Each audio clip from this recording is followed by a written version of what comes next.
হযরতে মূসা পয়গম্বর আলাইহিস সালাতু ওয়াস সালাম তুর পাহাড়ে গেলেন আল্লাহর সাথে কথা বলার জন্য।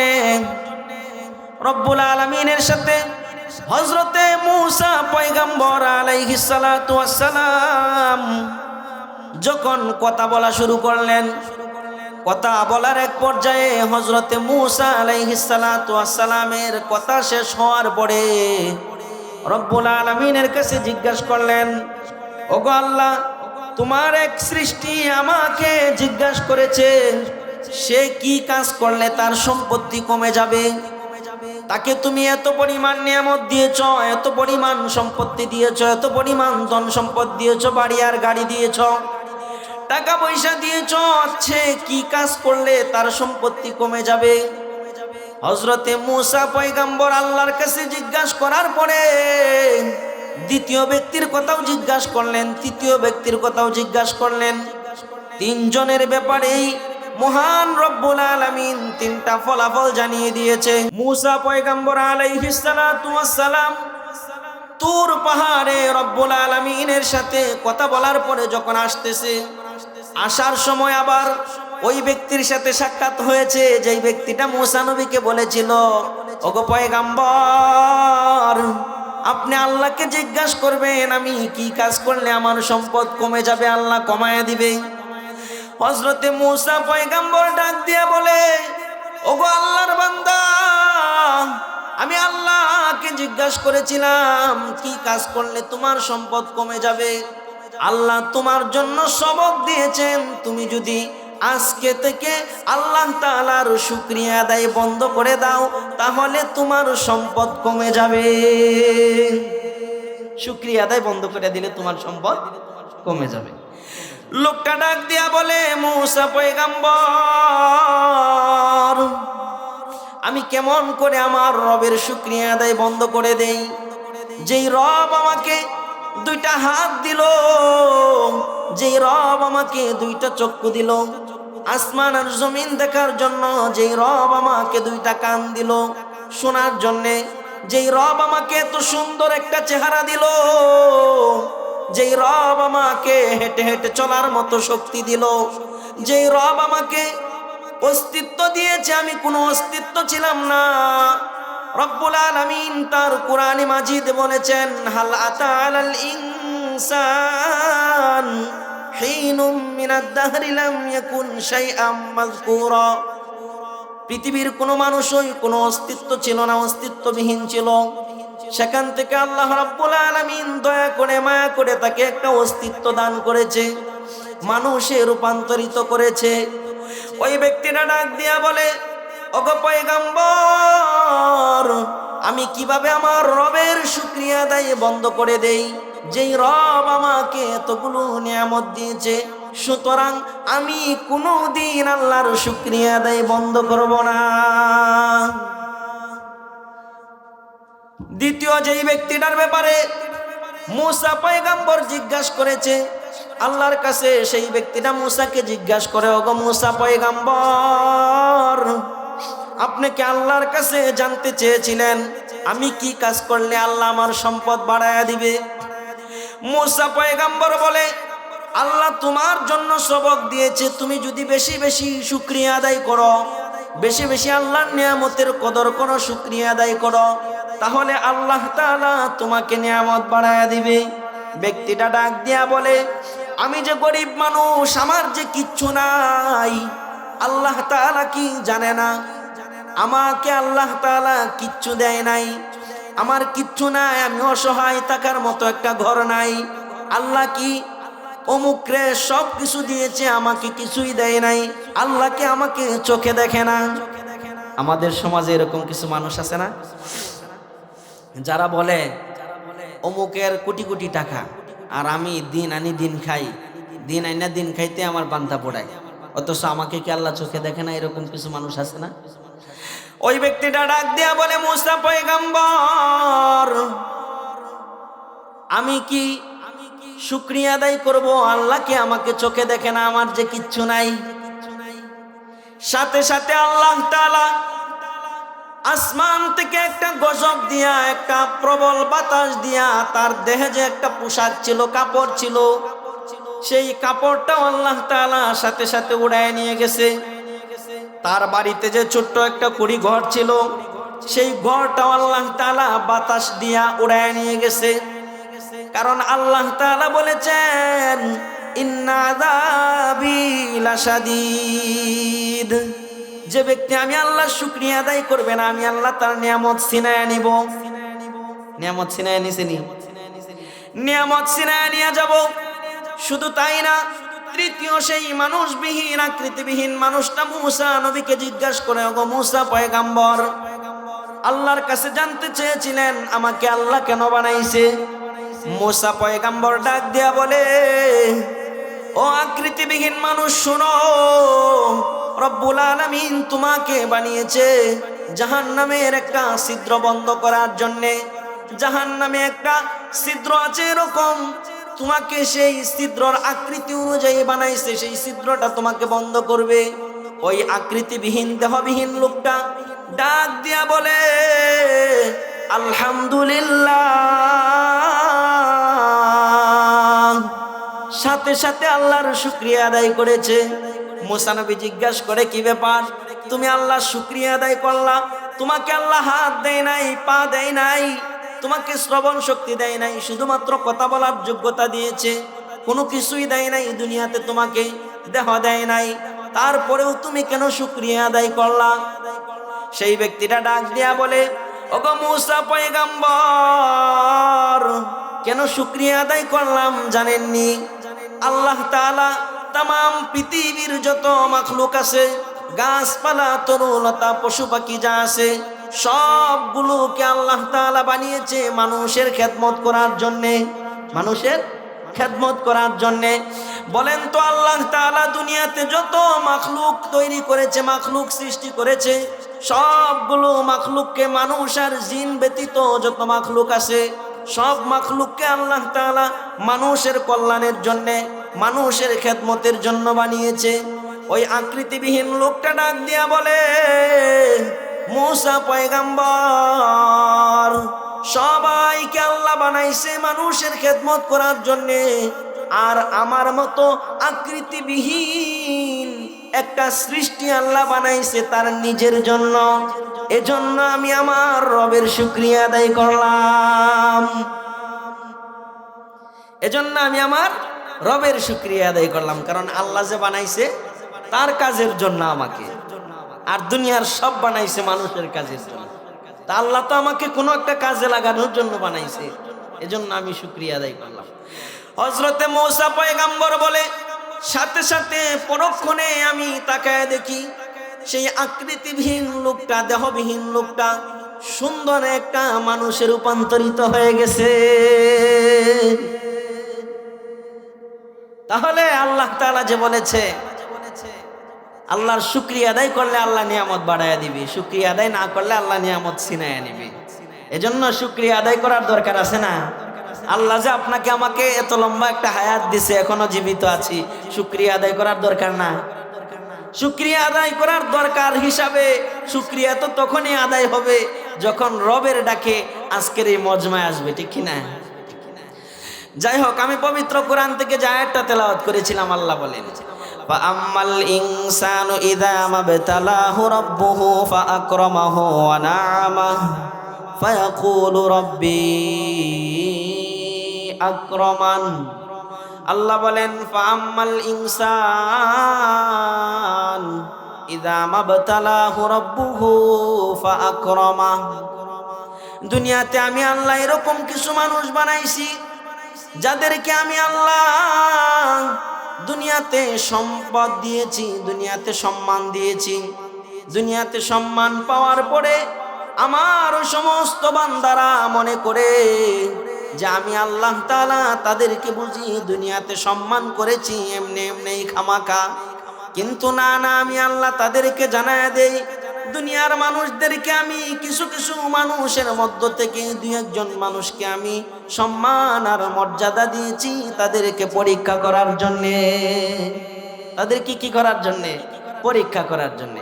এই যে আল্লাহ কিছু কিছু মানুষ দেখবেন নামাজ পড়ে না, রোজা রাখে না, কিন্তু সে খুব সম্মানী, ঠিক না? সমাজে তারে বিচার আচারে ডাকে, সে খুব সম্মানী মানুষ।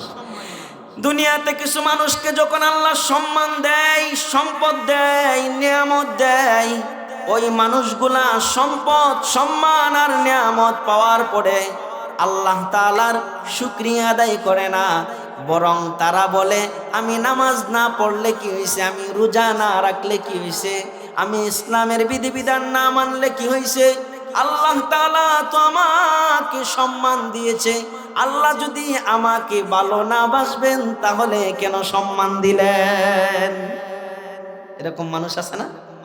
আল্লাহ যদি আমাকে ভালো নাই বাসে তাহলে আমাকে সম্মান দিয়েছেন কেন?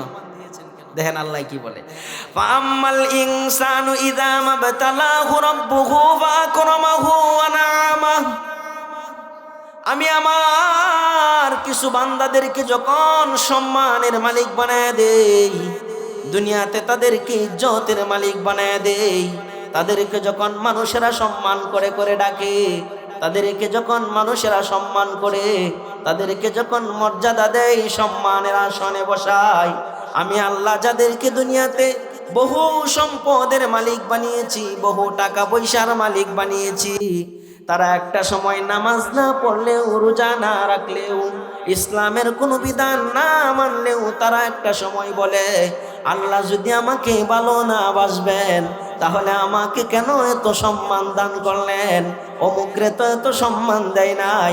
তারা বলে ফাআকরামাহু ওয়া না'আমাহু, আল্লাহ আমাকে ভালোবাসেন বিদায় আমাকে সম্মানের অধিকারী বানিয়েছেন। কিন্তু আল্লাহ বলে না না, হে আমার বান্দারা, আমি তোমাদেরকে সম্মান আর মর্যাদার, ইজ্জত আর সম্পদ এগুলা আমি তোমাদেরকে দেই, তোমাদেরকে পরীক্ষা করার জন্যে। কেন দেই জানোনি? তোমাদেরকে পরীক্ষা করার জন্য দেই। এগুলা পাওয়ার পরে তোমরা কি পরীক্ষায় পাস করো না ফেল করো, তোমরা কি এগুলাকে কিভাবে নেও সেটা বোঝার জন্য আমি আল্লাহ তোমাদেরকে সম্মান আর মর্যাদা দিয়ে থাকি। বোকা মানুষগুলো মনে করে আমাদেরকে আল্লাহ ভালো না বাসলে বুঝি সম্মান দেয়, ভালো না বাসলে বুঝি আল্লাহ আমাদেরকে ইজ্জত দেয়। আল্লাহ বলে না না, আমি তোমাদেরকে পরীক্ষা করার জন্য সম্মান দিয়েছি। আল্লাহ বলেন ওয়ালা নাবলুওয়ান্নাকুম বিশাইইম মিনাল খাউফি ওয়াল জু'i ওয়া নাকসিম মিনাল আমওয়াল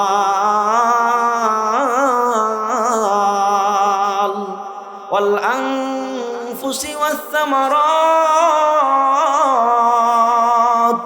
ওয়া বাশশিরিস সাবিরিন। আল্লাহ বলেন বিভিন্ন বিষয়ে খোদা দিয়ে, সম্পদ দিয়ে, সন্তান দিয়ে, সন্তান কেড়ে নিয়ে, ফসলে ক্ষতি দিয়ে, ক্ষুধার্ত রেখে, রিজিক দিয়ে, যে কোনোভাবে আল্লাহ পরীক্ষা করে বান্দাদেরকে। পরীক্ষা করার জন্য আল্লাহ সম্মান দেন, নিয়ামত দেন, সম্পদ দেন। যদি এটাই হতো যে মানুষকে ভালোবাসে এজন্য আল্লাহ সম্পদ দিয়েছে, তাহলে তো দুনিয়াতে সবচেয়ে সম্পদের অধিকারী যেই ব্যক্তিটা ছিল তার নাম ছিল কারুন। তার নাম ছিল কি? কারুন। তাহলে তো কারুন দুনিয়াতে সবচেয়ে বেশি সম্মানের অধিকারী হয়ে যেত, ঠিক কি না? কারুন সবচেয়ে বেশি সম্মানের অধিকারী হয়ে যেত। যদি সম্মান, আল্লাহ যাকে সম্পদ দেই তাকেই যদি ভালোবাসতো, তাহলে কারুন সবচেয়ে ভালোবাসার মানুষ হয়ে যেত আল্লাহর কাছে। বুঝে থাকলে বলেন তো, কারুনকে আল্লাহকে ভালোবেসেছে না বাসে নাই? ভালোবাসে নাই। ভালোবাসছে? ভালোবাসে। যখন কারুনকে আল্লাহ তাআলা সম্পদ দিতেছিলেন, সম্পদ দেওয়া শুরু করেছিলেন, কারুনের সহপাঠী যারা ছিল, কারুনের বন্ধু বান্ধব যারা ছিল, তারা আল্লাহর কাছে বলতো আল্লাহ আপনি মনে হয় কারুনকে বেশি ভালোবাসেন, এজন্য আপনি কারুনকে সম্পদ দিয়েছেন। আপনি মনে হয় কারুনকে বেশি মহব্বত করেন, এজন্য আপনি কারুনকে কোটি কোটি টাকার মালিক বানিয়ে দিয়েছেন। কিন্তু একটা সময় যখন কারুনকে সম্পত্তির পরীক্ষা আল্লাহ তাআলা নিলেন, জন্য যখন চেষ্টা করছে, নবীকে তো আর অপমান করতে পারবে না। নবীর সাথে যিনি আছে তিনি কে? আর কারুনের সাথে যিনি আছে তিনি কে? শয়তান। কারণ নবীর সাথে আছে কে? আল্লাহ। এজন্য মুসা নবীকে অপমান করার চেষ্টা করেছে আল্লাহ, তার শাস্তি স্বরূপ তার জমিন সহ আল্লাহ তাআলা তাকে গজব দিয়া দিছে, সম্পত্তি সহ সে জমিনে ডাবতেছে। এই দৃশ্য যখন তার বন্ধুরা দেখছে, তখন তার বন্ধুরা বলতো কারণকে বেশি ভালোবাসেন না, আপনি আমাদেরকেই বেশি ভালোবাসেন। সুবহানাল্লাহ, আপনি আমাদেরকেই বেশি ভালোবাসেন, কারণকে বেশি ভালোবাসেন না। একটা সময় যখন কারুনের সহপাঠীরা বুঝতে শুরু করেছে যে সম্পদ আর মর্যাদার সম্মান দিলে এই ব্যক্তিটাকে আল্লাহ ভালোবাসে না, আল্লাহ যাদেরকে ভালোবাসে সম্পদ আর মর্যাদার সম্মান দিয়ে আল্লাহ তাদেরকে পরীক্ষা করে, তখন কারুনের সহপাঠীরা বলতেছে আল্লাহ আসলে আপনি আমাদেরকে প্রকৃত ভালোবাসেন, কারণকে প্রকৃত ভালোবাসেন না। শুধু তাই না, আল্লাহ তাআলা পরের আয়াতে বলতেছেন ওয়া আম্মাল ইনসানু ইযা মাবতালাহু রাব্বুহু ফাআকরামাহু ওয়া না'আমাহু ফায়াকুলু রাব্বি আকরামান। আল্লাহ তারপরের আয়াতে বলে ওয়া আম্মা ইযা মাবতালাহু ফাকাদারা রিজকাহু ফায়াকুলু রাব্বি আহানান। দুনিয়াতে এরকম কিছু মানুষ আছে যাদেরকে আল্লাহ রিজিকের সংকীর্ণতা দিয়া পরীক্ষা করে, এরকম কিছু মানুষ আছে যাদেরকে অভাব দিয়া রাখে, অভাবে ফালায়া রাখে, অভাবে পতিত করে রাখে। একটা সময় এই মানুষগুলা বলে আল্লাহ আমাকে কি না অভাবের ভিতরে রাখছে, মনে হয় আল্লাহ আমাকে ভালোবাসে না, আমাকে মোহাব্বত করে না। দুনিয়ার ভিতরে এরকম কিছু মানুষ আছে যারা সমাজের ভিতরে খুব গণ্যমান্য মানুষ না, গরিব প্রকৃতির মানুষ। তারা মাঝে মাঝে আফসোস করে বলে সমাজের ভিতরে তো ওই ব্যক্তিকে আল্লাহ বড় ক্ষমতা দিয়েছে, তাকে আল্লাহ রিজিক বেশি দিয়েছে, তাকে মানুষেরা সম্মান করে ইজ্জত করে, আমাকে কেউ ডাকে না, তার মানে আমাকে মনে হয় আল্লাহ ভালোবাসে না। তাদেরকে আল্লাহ ভালোবাসে, এজন্য তাদেরকে রিজিক বেশি করে দিয়েছে। যেমনি ভাবে সহজে বুঝবেন, নির্বাচনের সময় আসলে পরে দুইজন যখন প্রতিদ্বন্দ্বী থাকে, একজন যখন পাস করে ফেলা, আরেকজন মাঝে মধ্যেই বলে না না নির্বাচনে আমার অনেক ভোট ছিল, আমি পাস করার প্রস্তুতি নিয়েছিলাম, পাস করার মতো জায়গায়ও পৌঁছে গিয়েছিলাম, কিন্তু আল্লাহ আমাকে পাস করায় নাই। এই কথা বলে কি বলে না, আল্লাহ আমাকে পাস করায় নাই। সে যে পাস করে নাই দুষ্টা কারে দেয়, আল্লাহরে দেয়। দুনিয়াতে এরকম কিছু মানুষ আছে যারা রিজিকের সংকীর্ণতা দিয়ে আল্লাহ পরীক্ষা করে, কিন্তু এই রিজিকের সংকীর্ণতাটাকে তারা নিজেদের দোষ মনে করে না, এই ব্যাপারে আল্লাহকে দোষারোপ করে যে আল্লাহ আমাকে রিজিকের সংকীর্ণতা দিয়েছে, আল্লাহ আমাকে রিজিকের সংকীর্ণতা দিয়েছে, আল্লাহ আমাকে ঘরে অভাব দিয়েছে, আমাকে ঘরের ভিতরে অভাব লাগাই রাখছে। এই দোষটা সে আল্লাহরে দেয়। কারে দেয়? আল্লাহরে দেয়। কিন্তু আল্লাহ কি বলে, না না, তোমাকে যে আমি রিজিকের সংকীর্ণতা দিয়েছি, রিজিকের অসচ্ছলতা দিয়েছি, এটা দোষটা তুমি আমাকে দিও না। এই রিজিকের অসচ্ছলতা, রিজিকের সংকীর্ণতা, সমাজে সম্পদ তোমাকে কমায়া দেওয়া, ইজ্জতের মালিক না বানানো, রিজিকের সংকীর্ণতা, এগুলোর জন্য তুমি নিজেই দায়ী, এগুলোর জন্য তুমি নিজেই দায়ী। কিন্তু আমাদের সমাজে এরকম মানুষ আছে না নাই, যারা এই বিষয়গুলো আল্লাহকে দোষারোপ করে? আছে না? রিজিকের একটু অভাবে পড়ে গেলে, সংসারে অভাব পড়ে গেলে এই বিষয়টা আল্লাহকে দোষারোপ করে এরকম মানুষ আছে না? নামের শুরুতে মুসলমান আছে, কিন্তু তারপরেও সে আল্লাহকে দোষ দেয়।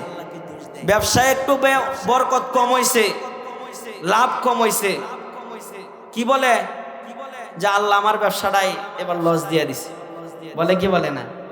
জমিনে ফসল একটু কম হইলে বলে আল্লাহ এবার আমাকে ফসল বেশি দেয় নাই। ফসল কম হওয়াটা কাকে দোষ দেয়? আল্লাহকে দোষ। আল্লাহ বলে কাল্লা, কখনোই না। আল্লাহ বলে কি? কাল্লা, কখনোই না। কাল্লা বাল্লা তুকরিমুনাল ইয়াতীম। আল্লাহ বলেন এই যে রিজিকের সংকীর্ণতা, রিজিকের অসচ্ছলতা, সম্মানের অসচ্ছলতা, সম্মান কমায়া দেওয়া, ইজ্জত কম দেওয়া, এগুলোর জন্য আমি আল্লাহ দায়ী না, এগুলোর জন্য তোমরা নিজেরাই দায়ী। রিজিকের সংকীর্ণতার জন্য আল্লাহ এর পরের আয়াতে 4টা কারণ উল্লেখ করছে। কয়টা? 4টা কারণ উল্লেখ করছে। 1 নাম্বার কি বলছে?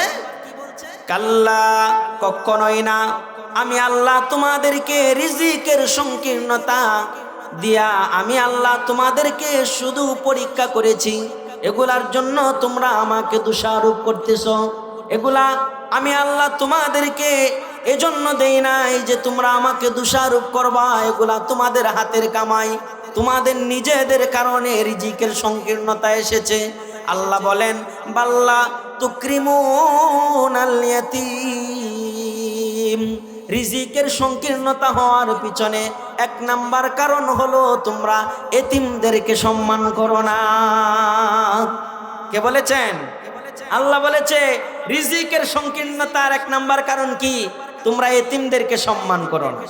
এখন বলবেন হুজুর এতিমদেরকে আবার সম্মান করব কেমনে? এতিম তো আমার বয়সে ছোট। ঠিক না? এতিম বয়সে আমার ছোট, তাকে সম্মান করব কেমনে? সম্মানের অর্থটা হলো এতিমের হকটা যথাযথভাবে আদায় করা। অনেক এতিম এমন আছে তার টাকা পয়সার দরকার নাই, সহায় সম্পদ সব কিছু আছে, বাবা মারা গেছে, শুধুমাত্র তার অভাবটা হচ্ছে তার বাবা নাই, আর সব আছে শুধু বাবার মায়া মমতা, স্নেহ মমতা, এগুলোর শুধুমাত্র অভাব। এই এতিমগুলো সমাজের অন্যান্য মানুষের কাছে সম্পদের আশা করে না, সামান্য একটু সুন্দর ব্যবহারের আশা করে। সমাজের ভিআইপি সিআইপি মানুষগুলা যখন এই এতিম মানুষদেরকে কটু কথা বলে কষ্ট দেয়, তখন এই এতিম মানুষগুলা কষ্ট পায়।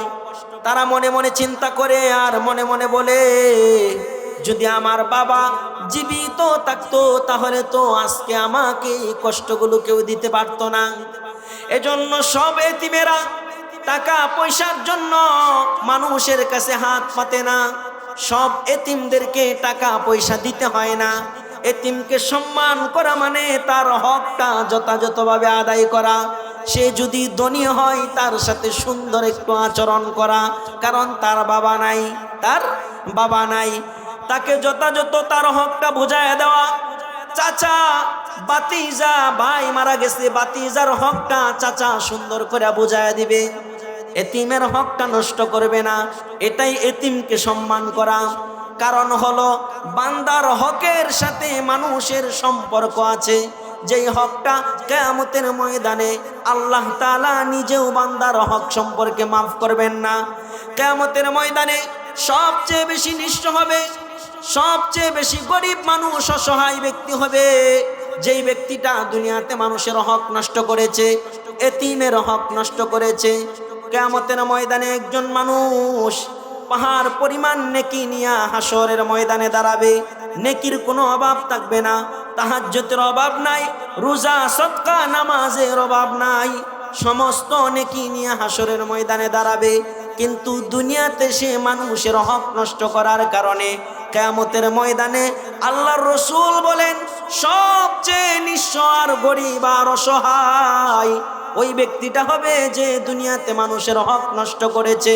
কিয়ামতের ময়দানে যখন জান্নাতের ফয়সালা হয়ে যাবে কোন এক বান্দার সম্পর্কে, জান্নাতের ফয়সালা হয়ে যাওয়ার পরে যখন জান্নাতের দিকে রওনা হবে, তখন কিছু মানুষ এই ব্যক্তি সম্পর্কে আল্লাহর কাছে অভিযোগ দায়ের করবে, মামলা দায়ের করবে।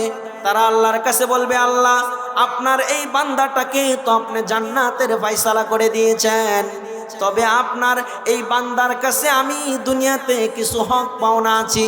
দুনিয়াতে আমি বড় অসহায় ছিলাম, আমি বড় গরিব ছিলাম, দুনিয়াতে আমার কোনো শান আর মান আর মর্যাদা ছিল না, সমাজের মানুষ আমাকে মূল্যায়ন করতো না। দুনিয়াতে আমার উপর আমার প্রতিবেশী জুলুম করেছে, অন্যায় করেছে, অত্যাচার করেছে, আমার হকটা আমি বুঝে নিতে পারি নাই। কারণ দুনিয়াতে আমার পাওয়ার ছিল না, দুনিয়াতে আমার ক্ষমতা ছিল না, যার ক্ষমতা ছিল সে আমার উপর জুলুম করেছে। এরকমটা আমাদের সমাজে হয় কি হয় না? হয় না? যার ক্ষমতা বেশি সে আরেকজন অসহায় মানুষের হকটা সুন্দরভাবে দেয় না, ক্ষমতার দাপটে সে হকটা নষ্ট করে। ওই বান্দাটা কিয়ামতের ময়দানে আল্লাহর কাছে বলবে, আল্লাহ, আমাকে দুনিয়াতে এই মানুষটা টকিয়েছে, আমার হকটা নষ্ট করেছে, আমি ইনসাফের বিচার পাই নাই। ইনসাফের বিচার চেয়েছিলাম, রাতের আধারে আমার অপর পক্ষ আবার তাদেরকে টাকা পয়সার মাধ্যমে আমার বিচারটা নষ্ট করেছে। তবে আমি কিয়ামতের ময়দানে আশাবাদী, আমি কি ইনসাফের বিচার পাবো কিনা, আমাকে কি ইনসাফের বিচার করা হবে কিনা, আজকে কি আমার ইনসাফের বিচার আমাকে উপহার দেওয়া হবে কিনা। আল্লাহ তাআলা বলবেন, বান্দা, হ্যাঁ, আমি তোমাকে ইনসাফের বিচার আজকে উপহার দিব, কারণ আমি আল্লাহ তাআলা তো ইনসাফগার, আমি আল্লাহ তাআলা তো কারো উপরে এক বিন্দু জুলুম করি না। এরকম ভাবে অনেক অভিযোগকারী আসতে থাকবে, ব্যক্তিটার জান্নাতের ফয়সালা হয়ে গেছে, অভিযোগ আসতে আসতে একটা পর্যায়ে আল্লাহ বলবেন, বান্দা, তোমাকে তো আমি জান্নাতের ফয়সালা করে দিয়েছি, তবে তোমার সম্পর্কে অভিযোগ হচ্ছে তুমি অমুকের হক নষ্ট করেছো, অমুকের হক নষ্ট করেছ। তখন ব্যক্তিটা বলবে, আল্লাহ, এটা তো দুনিয়া না যে আমি দুনিয়াতে সম্পদ, তার সম্পদ হক নষ্ট করেছিলাম, সম্পদটা দিয়ে দিব, তার টাকা আমি মেরে দিয়েছিলাম, টাকাটা দিয়ে দিব, এটা আমি আজকে কিভাবে আদায় করব। তখন আল্লাহ তাআলা বলবেন, বান্দা, এটা তো দুনিয়া না, এটা তো কিয়ামতের ময়দান, হাসরের ময়দান, এখানে তো নেকি ছাড়া কোনো কথা হবে না, নেকি ছাড়া কোনো আলোচনা হবে না। সুতরাং তুমি তোমার নেকির মাধ্যমে পাওনাদারের হকটা বুঝিয়ে দাও। তখন বান্দা পাহাড় পরিমাণ নেকি নিয়ে উঠবে, সমস্ত নেকি থেকে হক মানুষের দিতে দিতে দিতে দিতে এক পর্যায়ে সমস্ত নেকি শেষ হয়ে যাবে, আরো পাওনাদার বাকি থেকে যাবে। একটা পর্যায়ে পাওনাদারদের গুনাহ হক নষ্টকারী ব্যক্তির আমল নামাই নিয়ে পাওনাদারের পাওনা পরিশোধ করে দিতে হবে। পাহাড় পরিমাণ নেকি নিয়ে হাসরের ময়দানে উঠছে, এখন একটা নেকিও নাই, বরং গুনার পাহাড় হয়ে গেছে। কারণ সে দুনিয়াতে ক্ষমতার বাহাদুরি দেখায় মানুষের হক নষ্ট করেছে, নিজের দাপটের বাহাদুরি দেখায় হক নষ্ট করেছে। ওই ব্যক্তিটা, আল্লাহ রসুল বলেন, কিয়ামতের ময়দানে সবচেয়ে নিঃস্ব আর অসহায় ব্যক্তি হবে। এজন্য আল্লাহ বলেন, কাল্লা বাল্লা তুকরিমুনাল ইয়াতীম, রিজিকের সংকীর্ণতা এটা তোমাদের নিজেদের কারণে, তোমরা এতিমকে সম্মান করো না, এতিমকে তাদের হক যথাযথ বুঝিয়ে দাও না, তাদেরকে তোমরা মর্যাদা দাও না, তাদের হকটা তোমরা নষ্ট করে ফেলো। এজন্য কিয়ামতের ময়দানে মানুষেরা নিঃস্ব হয়ে যাবে, দুনিয়াতে মানুষের হক নষ্ট করার কারণে। এটা হলো রিজিকের সংকীর্ণতার কয় নাম্বার কারণ? 1 নাম্বার কারণ। একদিন আল্লাহ রাসূল সাল্লাল্লাহু আলাইহি ওয়াসাল্লামের কাছে এক সাহাবী আয়েশা বলতেছে, ইয়া রাসূলুল্লাহ, ইয়া হাবিবাল্লাহ, আমার দিলটা পাথরের মতো শক্ত হয়ে গেছে, আমাকে একটা আমল শিক্ষা দেন, যে আমলটা করলে আমার দিলটা নরম হয়ে যাবে। আল্লাহ রাসূল বললেন, ওগো সাহাবী, তুমি এতিমের মাথায় হাত বুলায়া দিবা, এতিমের মাথায় হাত বুলায়া দিলে আল্লাহ তাআলা তোমার দিলটাকে মোমের মতো নরম বানায়া দিবে। এরকম মানুষ আছে না, দিল পাথরের মতো শক্ত হয়ে গেছে, তাদের জন্য আল্লাহ রসুলের সবক হচ্ছে এতিমের মাথায় হাত বুলায়া দেওয়া। শুধু তাই না, আল্লাহ রসুল হাদিসের ভিতরে বলেছেন, এভাবে 2 আঙ্গুল দেখায় নবীজি বলেছেন, যে ব্যক্তি এতিমের অভিভাবক হয়ে যাবে, এতিমকে সে দেখাশোনা করবে, এতিমের খোঁজ খবর রাখবে, আমি আর ওই ব্যক্তিটা জান্নাতে এভাবে থাকবো। এর মানে জান্নাতে আমি আর সে কাছাকাছি থাকবো। শুধু তাই না, দ্বিতীয় কারণ হিসাবে, রিজিকের সংকীর্ণতার দ্বিতীয় কারণ হিসাবে আল্লাহ উল্লেখ করেন, ওয়ালা তাহাদ্দুনা আলা তুআমিল মিসকিন। হে আমার বান্দারা, দুনিয়াতে যে তোমাদের রিজিকের সংকীর্ণতা, এটার 1 নাম্বার কারণ তোমরা এতিমদেরকে সম্মান করো না, 2 নাম্বার কারণ হচ্ছে তোমরা মিসকিনদেরকে খাবার দাও না।